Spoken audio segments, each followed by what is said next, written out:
വയനാട് വാഗേരിയിലെ നരഭോജി കടുവയെ കണ്ടെത്താനുള്ള വനംവകുപ്പിന്റെ ശ്രമം 6ാം ദിവസവും തുടരുകയാണ്. കടുവയെ ലൊക്കേറ്റ് ചെയ്തുവെന്ന് വനംവകുപ്പ് അവകാശപ്പെടുന്നുണ്ടെങ്കിലും വെടിവെച്ച് പിടികൂടാത്തതിൽ പ്രതിഷേധത്തിലാണ് നാട്ടുകാർ. അതേസമയം കടുവയുടെ ദൃശ്യങ്ങൾ ക്യാമറയിൽ പതിഞ്ഞിട്ടുണ്ട്. മൂടക്കൊല്ലിയിലെ കർഷകനെ ആക്രമിച്ചു കൊന്ന നരഭോജി കടുവയ്ക്കായുള്ള തിരച്ചിൽ 6ാം ദിവസത്തിലേക്ക് കടക്കുമ്പോഴും കടുവ ഇപ്പോഴും കാണാമറയത്താണ്. കാപ്പിത്തോട്ടങ്ങളിൽ സ്ഥാപിച്ച 2 ക്യാമറകളിൽ കടുവയുടെ ദൃശ്യം പതിഞ്ഞു. കടുവയുടെ സാന്നിധ്യമുണ്ടെന്ന് കരുതുന്ന മേഖലയിൽ ഡ്രോണും 2 കുങ്കിയാനകളെയും ഉപയോഗിച്ച് തിരച്ചിൽ നടത്തുന്നുണ്ട്. നരഭോജി കടുവയെ എത്രയും വേഗം പിടികൂടണമെന്നും ഇനി ആർക്കും ഈ ഗതി വരരുതെന്നും മരിച്ച പ്രജീഷിന്റെ സഹോദരൻ റിപ്പോർട്ടർ ടിവിയോട് പ്രതികരിച്ചു. അതിനെ എത്രയും പെട്ടെന്ന് പിടികൂടണം, അതിനെ കൊന്നുകളയെന്നാണ്. കാരണം എന്താ വെച്ച് കഴിഞ്ഞാൽ നമ്മുടെ ഈ മേഖല എന്ന് പറഞ്ഞാൽ ഒരു ആദിവാസി മേഖലയാണ്. എല്ലാവരും കൃഷിക്കാർ തന്നെയാണ്. എൻ്റെ അനിയനുണ്ടായ സംഭവം ഇനി മറ്റൊരു വ്യക്തിക്ക് ഉണ്ടാവരുത്.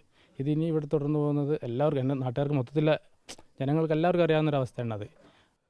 അതിനിടെ നരഭോജി കടുവയെ പിടികൂടാത്തതിൽ വനം വകുപ്പിനെതിരെ പ്രദേശവാസികൾക്കിടയിൽ പ്രതിഷേധമുയരുകയാണ്. സർക്കാർ എല്ലാ സംവിധാനങ്ങളും ഒരുക്കിയിട്ടും വനം വകുപ്പ് നിഷ്ക്രിയമായി ദൗത്യം തുടരുകയാണെന്ന് പ്രദേശവാസികൾ പറയുന്നു. ഇവിടെയുള്ള ആദിവാസികളെയും കൃഷിക്കാരെയും കൂലിപ്പണിക്കാരും എല്ലാവരും പട്ടിണിയിലേക്ക് പോകുന്ന, ഇതാകെ കിട്ടുന്ന വിള പോലും ഇല്ലാണ്ടാവുകയാണ് ഇപ്പോൾ.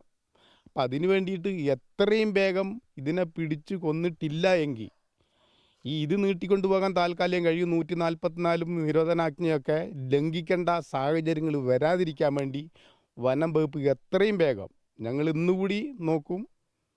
ഇന്ന് കഴിഞ്ഞു കഴിഞ്ഞാൽ പിന്നെ ഞങ്ങൾ പറയുന്ന പോലൊന്നുമല്ല, നാട്ടുകാരെല്ലാവരും ഇപ്പം സമയം പാലിച്ചുകൊണ്ട് നിൽക്കുന്നതാണ്. ഒരു മനുഷ്യജീവൻ പൊലിഞ്ഞിട്ട് 6 ദിവസമായിട്ടും കടുവയെ പിടികൂടിയിട്ടില്ല. സർവ്വസന്നാഹങ്ങളോടെ നിരന്തരമായ തിരച്ചിൽ നടക്കുന്നുണ്ടെങ്കിലും കടുവയെ പിടികൂടാത്തത് പ്രദേശവാസികൾക്കിടയിൽ വലിയ പ്രതിഷേധത്തിനിടയാക്കുന്നു. വീഡിയോ ജേർണലിസ്റ്റ് അബു താഹിറിനോടൊപ്പം reporter Deepak Mohan in reporter, Wayanad.